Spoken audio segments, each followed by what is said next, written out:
జై శ్రీమన్నారాయణ. నేను మీ icon astrologer Gattupalli Suresh Babu. ద్వాదశ రాశుల్లో ఒకటి మేషరాశి. అందులో ముందుగా అందరికీ నూతన సంవత్సర శుభాకాంక్షలు. Happy new year. జనవరి మాసం నుంచి ద్వాదశ రాశుల వాళ్ళు అందరూ కూడా సుఖదుఖాలతో లేకుండా ఆయురారోగ్యాలతో ఉండాలని నేను కోరుకుంటా ఉన్నాను. అందరూ కూడా ధనధాన్యాలతో పొంగిపోవాలి, అంతా కూడా శుభమే జరగాలని నేను కోరుకుంటా ఉన్నాను. ద్వాదశ రాశుల వారు అందరికీ కూడా నేను చెప్పదగింది ఏంటంటే, ఇక నుంచి ఎవ్వరు కూడా నా రాశి ఏంటి, నా నక్షత్రం ఏంటి, నా తిథి ఏంటి, నా గ్రహస్థితి ఏంటి అనకుండా కష్టపడి పని చేయండి. పని చేసుకొని అందరి రాశులు కూడా బాగానే ఉన్నాయి, అంత గ్రహస్థితులు కూడా బాగానే ఉన్నాయని నమ్ముకుంటూ కష్టపడి పని చేసి నిలబడాలని నేను కోరుకుంటా ఉన్నాను. మొదటిగా ద్వాదశ రాశుల్లో ఒకటి మేషరాశి. మేషరాశి గురించి మనం చెప్పినట్లయితే కనుక రెండో స్థానంలో ఇంకే గురువు ఉన్నాడు. గురువుతో పాటు చంద్రుడున్నాడు. అలానే 9వ స్థానంలో రవి భగవానుడితో పాటు బుధుడున్నాడు. అలానే 11వ స్థానంలో శని భగవానుడితో పాటు శుక్రుడున్నాడు. ఇది గ్రహస్థితి. ఈ గ్రహస్థితి ప్రకారంగా మేషరాశి వాళ్ళకి జనవరి మాసం 2025వ సంవత్సరంలో అన్నీ కూడా బాగున్నాయని నమ్మకంతో ఉంటున్నాము. ఎందుకంటే శనితో పాటు శుక్రుడు భగవానుడు ఉన్నాడు కాబట్టి అందరికీ కూడా కలత్ర దోషం వచ్చే అవకాశాలు ఉన్నాయి. కాబట్టి ఎవరైనా పెళ్ళిళ్ళ విషయంలో చూసుకున్నట్లయితే పెళ్లి సంబంధాలు కుదిరించుకోవాలి తప్పితే పెళ్ళిళ్ళు చేసుకునేదానికి అంత పెద్దగా అనుకూలంగా లేదు. కాబట్టి పెళ్లి వాయిదా వేయడం చాలా మంచిది. ఎందుకంటే శని భగవానుడితో పాటు శుక్రుడు ఉన్నాడు కాబట్టి మేషరాశి వాళ్ళకి కళాత్ర దోషాలు వచ్చేటువంటి అవకాశాలు ఉన్నాయి. కాబట్టి ఈ మాత్రంగా ఏంటంటే పెళ్ళిళ్ళు ఎక్కడైనా కుదిరినట్లయితే కుదిరించుకోండి, అమ్మాయిలైనా అబ్బాయిలైనా కుదిరించుకోండి. కానీ సంబంధాలు పెళ్లి చేసినట్లయితే వాళ్ళకి పిల్లలు పుట్టేదానికి ఆలస్యం ఎలా ఉంది. పెళ్ళి అయినప్పటికీ కూడా అది వాళ్ళకు కొంచెం వెడబాటు అయ్యేటువంటి అవకాశాలు ఉన్నాయి. కాబట్టి ఈ మాసం మొత్తం జనవరి మాసం మొత్తం కూడా పెళ్లి చేయకపోవడం అనేది మంచి ఉత్తమమైన అలవాటు. అది తర్వాత వచ్చేసి విదేశీయాలానికి ఎవరైనా ప్రయత్నం చేస్తూ ఉంటే శుక్రుడు భగవానుడు శనితో పాటు ఉన్నాడు కాబట్టి ఏదైనా విదేశాలకు వెళ్ళాలనుకున్న వాళ్ళు గల్ఫ్ కంట్రీస్కి ప్రయత్నం చేసినట్లయితే మేషరాశి వాళ్ళకి అద్భుతమైన అవకాశాలు వస్తాయి. అలానే వీసా ఇంటర్వ్యూస్ కూడా పాస్ అయ్యేదానికి అవకాశాలు ఎక్కువ కనిపిస్తూ ఉన్నాయి. కాబట్టి గల్ఫ్ కంట్రీకి ఏమైనా ఉంటే కూడా ప్రయత్నం చేయండి. ఆ మేర ప్రయత్నం చేస్తే మంచిదవుతుంది. అలానే మనకి అన్ని రకాలుగా ఉండాలంటే మనం చివరిలో పరిహారాలు కూడా చెప్తాం కాబట్టి అవి కూడా ఆచరించేసేటట్టయితే చాలా బాగుంటుంది. అదే మనకి 2025వ సంవత్సరంలో అందరూ కూడా బాగుండాలని అనుకుంటా ఉన్నాను. గ్రహాలు కూడా మీకు అనుకూలంగా ఉన్నాయి. మేషరాశి వాళ్ళకి ప్రత్యేకంగా ఏంటంటే మోసపోయేటువంటి గుణం ఉన్నది. మోసం చేసేటువంటి పర్సన్స్ మీ చుట్టూతో ఉండే వాళ్ళు ఫ్రెండ్స్ కావచ్చు, రిలేషన్స్ కావచ్చు, వెల్విషర్స్ కావచ్చు, మీరు కాళ్ళు చేతులు వదిలేసి వెళ్ళిపోయినటువంటి చుట్టాలు కావచ్చు, ఎవరి దగ్గర నుంచి అయినా సరే మీరు మోసపోయేటటువంటి తత్వం ఉంది. దాని ద్వారా మీరు మనశ్శాంతికి గురయ్యేటువంటి అవకాశాలు ఉన్నాయి. మీరు స్ట్రెస్ ఫీల్ అయ్యేటువంటి అవకాశం కూడా ఉంది. కాబట్టి ఆ మేర మీరు రిస్క్ చేసుకోవద్దు. రిస్క్ చేసి మోసపోయేటువంటి పని మీరు పెట్టుకోవద్దు. ఎవరికి కూడా డబ్బులు ఇచ్చేసి మర్చిపోండి. అంతేగాని డబ్బులు వసూలు చేయాలని కానీ డబ్బులు మళ్ళీ అడిగినా కూడా మోసపోయే తత్వం ఉంది. ఎవరైనా మీకు సంబంధించినటువంటి ఒక పేజ్, డైరీలో మీకు సంబంధించిన ఒక పేజ్ ఏదైతే ఉందో ఆ సీక్రెటీ అనేది మీ దగ్గరే పెట్టుకోవాలి. ఎవరికి కూడా ఎక్స్ప్లెయిన్ చేసిన పని అయితే కనుక ఎవరికైనా మీ సీక్రెట్ సంబంధించి మీ విషయాలు ఎవరికైనా గుప్యంగా ఉంచుకోవాలి తప్పితే ఎవరికైనా చెప్పినట్టయితే వాళ్ళ దగ్గర నుంచే మీకు ఇబ్బంది ఉండేలా కనిపిస్తుంది. కాబట్టి ఆమె ఈ 2020 సంవత్సరంలో మీ పని మీరే చేసుకోవాలని నేను కోరుకుంటా ఉన్నాను. ఎదుటి వాళ్ళ మీద ఆధారపడటం కానీ, ఆడవాళ్ళ మీద కానీ, మగవాళ్ళ మీద ఆధారపడటం కానీ, హిప్నాటిజం చేయించి ముందు పెట్టేసి ఏదో వశపరుచుకొనేసి మన వైపు తిప్పుకొని ఆస్తులు లాగాలని కానీ ప్రయత్నాలు చేయొద్దండి. మేషరాశి వాళ్ళకి చాలా ముప్పు పెంచి ఉంది వాటి వలన.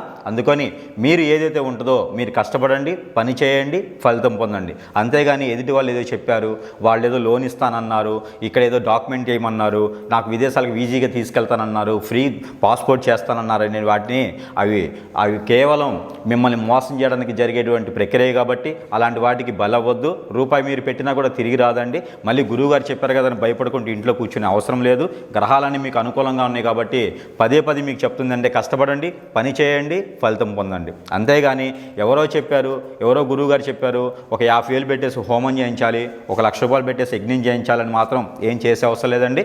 అప్పులు తీసుకొచ్చి మరీ ఏం చేయకండి. అలాంటివన్నీ కూడా మీకు జరుగుతాయి. కానీ అప్పులు తీసుకొచ్చి చేస్తే మాత్రం మీరు అప్పులు కట్టుకునే దానికి సరిపోద్ది. కాబట్టి 2020 సంవత్సరం మేషరాశి వాళ్ళకి జెన్యూన్గా బాగుంది, కామన్గా బాగుంది. గ్రహాల రీత్యా కూడా అంతా బాగుంది. గ్రహాలన్నీ కూడా మార్పు వస్తూ ఉంది. సంవత్సరం మొత్తం కూడా మీరు సంవత్సరం చివరి వరకు కూడా చూసుకున్నట్లయితే కనుక మీరు అంచెలంచెలుగా ఎదిగేదే ఉంది. కాబట్టి ఎలాంటి బోగస్గా ఉన్నటువంటి స్వామీజీల దగ్గరికి, ఎలాంటి బోగస్గా ఉన్నటువంటి మోసం చేసే వాళ్ళ దగ్గరికి కానీ, బ్యాంకర్ల దగ్గరికి కానీ, అలానే ఫైనాన్షియల్ సెక్టార్స్కి కానీ, ఆన్లైన్ బిజినెస్కి కానీ వాటి జోలు మీరు వెళ్ళొద్దు. ఎందుకంటే ప్రత్యేకంగా చెప్పడానికి కారణం ఏంటంటే 2025 సంవత్సరంలో ద్వాదశ రాశులు వాళ్ళందరూ కూడా మోసపూరితమైనటువంటివి విని మోసం చేసి కొన్ని మోసపోయేటువంటిది కనిపిస్తుంది కాబట్టి ప్రత్యేకించి మరీ చెప్తా ఉన్నా, దైవారాధనలో ఉండండి, మీకు నచ్చిన దేవుని దగ్గరికి వెళ్ళండి, దైవారాధన చేసుకోండి. అంతే తప్పితే మనిషిని మాత్రం నమ్మొద్దు. మీకు తోడబుట్టిన వాళ్ళైనా, తోడు ఉండేవాళ్ళైనా, పక్కన ఉండేవాళ్ళైనా, ఫ్రెండ్స్నైనా సరే నమ్మేదాన్ని పెట్టుకోవద్దని మాత్రం ఖచ్చితంగా నేను చెప్తా ఉన్నాను. ఇంకోటి ఏంటంటే ఆరోగ్య సమస్యలు ఏమైనా ఉంటే కూడా ఆరోగ్య సమస్యలు కూడా కొంతమేర బాగుంటాయని నేను చెప్తా ఉన్నాను. ఏదైనా ఉంటే కూడా మీరు ఇంట్లో చూసుకునేదానికి పెట్టుకోండి. అలానే ఏదన్నా ఇంకోటి, జనవరి మాసంలో కుంభమేళా అనేది మొదలవుతూ ఉంది. ఈ కుంభమేళా వచ్చేసి జనవరి 13వ తారీఖు పౌర్ణమి నుంచి మొదలవుతూ ఉంది.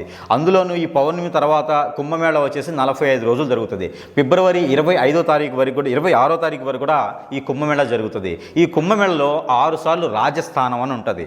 ఈ రాజస్థానంలో కనుక మీరు ఆ డేట్లు కూడా ఇవ్వగలడం జరుగుతుంది. ఆ రాజస్థానంలో కనుక మీరు స్నానం ఆచరించినట్లయితే, గురువుగారు కుంభమేళా అని చెప్పాడు, కాశీకి వెళ్ళాలని అనుకోవసరం లేదు.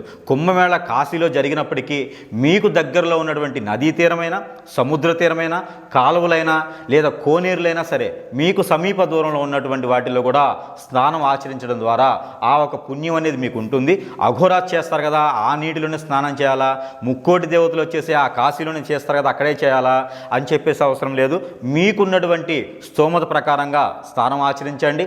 ఆ మేర ఆ స్నానం ఆచరించేసి మీరు ఎక్కడైతే స్నానం ఆచరిస్తారో ఆ స్నానం చేసిన తర్వాత మిమ్మట అక్కడ ఉన్నటువంటి మట్టి కానీ, ఇసుక కానీ దానిలోంచి తీసుకొచ్చి ఇంట్లో పెట్టేసి, ఏదైతే 45 రోజుల తర్వాత శివరాత్రి మాసం వస్తుందో ఆ శివరాత్రి మాసానికి ఈ ఇంట్లో పెట్టినటువంటిది ఏదైతే మట్టి కానీ, ఇసుక కానీ ఉంటుందో ఇది మళ్ళీ తీసుకెళ్ళి అక్కడ కలిపినట్లయితే కనుక మీకు ఇంట్లో ఉన్నటువంటి అనేజీ, వాస్తు ప్రకారంగా ఉన్నటువంటి దోషాలు, అలానే గ్రహరీత్యా ఉన్నటువంటి దోషాలు, ఎప్పటి నుంచో మీరు బాధిస్తున్నటువంటి గ్రహస్థితికి ఉన్నటువంటి దోషాలు, అలానే శని దోషం కావచ్చు, రవి దోషం కావచ్చు, బుధుడు దోషం, శుక్రదోషం, ఎలానే కుజత్ర దోషం ఏదైతే ఉందో, కుజదోషాలు లాంటివి, కాలసర్ప దోషం, అలానే మీకు ఎలాంటి దోషాలు ఉన్నా కూడా తొలగిపోయేదానికి ఆస్కారం ఉంది. కాబట్టి ఆ మేర మీరు ప్రయత్నం చేయండి. కుంభమేళా రావడం 12 సంవత్సరాలకు ఒకసారి వచ్చింది కాబట్టి మేషరాశి వాళ్ళందరికీ కూడా అదృష్టం అని చెప్పుకోవచ్చు. కాబట్టి ఆ మేర ఈ కుంభమేళానికి ప్రయత్నం చేయండి. కాశీకి వెళ్తే అదృష్టం వస్తుంది, కాశీకి వెళ్ళకపోయినా కూడా అదృష్టం ఉంటుంది. కాబట్టి ఆ మేర మీకు సమీప దూరంలో స్నానం ఆచరిస్తే కనుక మీకు ఎక్కడైనా విదేశీయానానికి కానీ, డబ్బు పరంగా, అలానే రోగాల పరంగా, అలానే ఆర్థిక స్థితిగతులున్న, జాబు లేకపోయినా, పెళ్ళిళ్ళు కాకపోయినా, ఇలాంటి గ్రహస్థితులతో ఎవరైనా బాధపడుతుంటే కూడా ఖచ్చితంగా ఈ కుంభమేళా సమయంలో కనుక మీరు ఆ స్నానం ఆచరించినట్లయితే కనుక మీకు ఏలనాటి ఉన్నటువంటి శని కూడా ఆ శని భగవాన్ నుంచి తొలగిపోయేదానికి, గ్రహాల రీత్యా ఉన్నటువంటి దోషాలు అన్నీ కూడా మీకు పటాపంచలేసి అష్టైశ్వర్యాలు మీ వంతు వచ్చేదానికి ఆస్కారం ఉంది. కాబట్టి మనిషిని నమ్మకుండా దేవుణ్ణి నమ్ముకొని ప్రేయర్ చేసుకోండి, ప్రార్థించుకోండి. ఏవైనా ఉంటే కూడా దేవుని సమర్పించుకోండి, దేవునితో మాట్లాడండి, ఏదైనా దేవుని జ్ఞానంలో ఉండండి. అప్పుడు మీకు మంచి జరిగేదానికి ఎక్కువ ఆస్కారం ఉంటుంది. కాబట్టి ఈ మేర మీరు ప్రయత్నం చేయండి. అలానే మనం ప్రతి మాసం ఇస్తున్నట్టుగానే మీకు చిన్న పరిహారాలు ఇవ్వడం జరుగుతూ ఉంది. ఆ పరిహారాలతో పాటు గ్రహరీత్యా మీకు దోషాలు ఉన్నటువంటిది ఏదైతే ఉందో, ఏ గ్రహం అయితే మీకు తక్కువ అనుకూలతగా ఉందో ఆ గ్రహానికి సంబంధించినటువంటి నెంబర్ కూడా మీకు ఇవ్వడం జరుగుతూ ఉంది. కాబట్టి ఈ మేర ఈ మాసం కూడా మీకు 2 రకాల పరిహారాలు కూడా చెప్తా ఉన్నాను. ఆ పరిహారాలకి భాగంగా ఒక పరిహారం వచ్చేసి బుధుడు, అలానే రవి భగవానుడు మీకు 9వ స్థానంలో ఉన్నాడు. 9వ స్థానంలో ఉన్నాడు కాబట్టి మీకు ఏదైతే ఈ బుధునికి సంబంధించినటువంటి గ్రహరీత్యా మోసపోయే తత్వము, అలానే స్టమక్ రిలేటెడ్ ప్రాబ్లమ్స్, అలానే మోసపోయే తత్వంతో పాటు అబద్ధాలు కూడా వినేటువంటి ఆచరణ, మోసపోవడంతో పాటు అబద్ధాలు కూడా, అనుమానం రోగం కూడా మీకు వచ్చేదానికి ఉంటుంది. కాబట్టి అవన్నీ కూడా మీకు రాకుండా ఉండేందుకు మీకు చిన్నగా పచ్చ పెసలు ఏవైతే ఉంటాయో ఆ పచ్చ పెసల్ని ముందు రోజు నానబెట్టేసి, అంటే మంగళవారం రోజున పచ్చ పెసలు నానబెట్టేసుకొని బుధవారం రోజున వాటికి ఒక తుండు గంటలో మూట కట్టేసి ఆ కొంచెంగా మొలకలు వచ్చిన తర్వాత అవి ఎవరికైనా పంచిపెట్టడం, లేదా దేవునికి స్వామివారికి నైవేద్యం రూపంగా పెట్టేసి అవి ప్రసాద రూపంగా ఎవరికైనా ఇవ్వడం ద్వారా మీకు ఆ ఒక బుధునికి సంబంధించినటువంటి ఏదైతే దోషం ఉందో ఆ దోషం తొలగిపోయేదానికి మరింత కొద్ది అవకాశం ఉంటుంది. అలానే మీకు నువ్వులు కూడా సేమ్ అలానే ముందు రోజు నానబెట్టి, శుక్రవారం రోజున నువ్వులు నానబెట్టేసి శనివారం రోజున మూట కట్టేసి అవి కనుక శని భగవానుడి మీద ఏదైతే నవగ్రహ మండపం ఉంటుందో ఆ టెంపుల్ నవగ్రహ మండపంలో శని భగవానుడు పరమణ వైపు తిరిగి ఉంటారు. ఆ శని భగవానుడి మీద ఈ నల్ల నువ్వులు నానబెట్టి మూట మూటగట్టినటువంటి మొలకలు వచ్చినటువంటి నల్ల నువ్వులు ఏవైతే ఉన్నాయో ఈ శని భగవానుడికి సమర్పించినట్లయితే కనుక వాటిని నైవేద్యంగా పెట్టాలి తప్పితే ప్రసాదంగా స్వీకరించకూడదు. అవి ఏవైతే ఉన్నాయో ఆ తుండు కండవతో పాటు ఆ శని గ్రహం మీద వదిలేసినట్టయితే ఖచ్చితంగా మీకు ఆ శని భగవాను నుంచి వచ్చేటువంటి ఏదైతే చెడు దృష్టి ఉందో అవి తొలగిపోతాయి. బుధ భగవానుడికి సంబంధించింది ఏదైతే ఉందో అవి కూడా తొలగిపోయేసి మంచి చూపు దృష్టి మీకు ఉండేలాగా ఉంటుంది. కాబట్టి ఆ మేర మీరు ప్రయత్నం చేయండి. అలానే మనకు ప్రతి మాసం ఇచ్చినట్టుగానే ఇవి మీకు చేసుకోలేకపోయినా కూడా ఈ నెల మొత్తంలో అంటే ఈ మాసం జనవరి 1వ తారీఖు నుంచి జనవరి 31వ తారీఖు వరకు కూడా మీకు ఏ రోజైతే కుదురుతుందో ఆ రోజు ఈ పరిహారం చేయండి. అలానే ప్రతినిత్యము మీ పారాయణ రూపం కానీ అలానే మీరు విష్ణు సహస్రనామం కానీ అలాగే చేసినట్లయితే మన నెంబర్ కూడా ఒకటి ఇస్తాను. ఆ నెంబర్ కూడా పారాయణ రూపంలో చేయండి. నెంబర్ వచ్చేసి 65627992 65627992. ఈ నెంబర్ని కనుక మీరు ప్రతినిత్యం కూడా 125 సార్లు కనుక మీరు ఈ నెంబర్ని పఠించినట్లయితే పారాయణ రూపంగా చేసినట్లయితే కనుక మీకు ఆ అదృష్టం ఆ గ్రహరీత్యా ఉన్నటువంటి దోషాలు అన్నీ తొలగిపోయేలాగా ఎక్కువ మోసపోకుండా ఉండేలా కూడా ఈ నెంబర్ మిమ్మల్ని కాపాడుతుంది. కాబట్టి ఉదయం లేచిన తర్వాతైనా నైట్ పడుకునేప్పుడైనా సరే మధ్యాహ్నం ఎప్పుడైనా సరే కూడా ఈ నెంబర్ని మీరు పఠించడం ద్వారా కూడా మీకు అదృష్టం అనేది బాగుంటుంది. ఈ 2025 సంవత్సరంలో రారాజులుగా జీవించేటువంటి అదృష్టం మీకు ఉంది. కాబట్టి స్వయం శక్తితో స్వయం ఉపాధి సంఘాలుగా ఏర్పడండి. మేషరాశి వాళ్ళ అదృష్టవంతులు అవ్వండి. జై శ్రీమన్నారాయణ.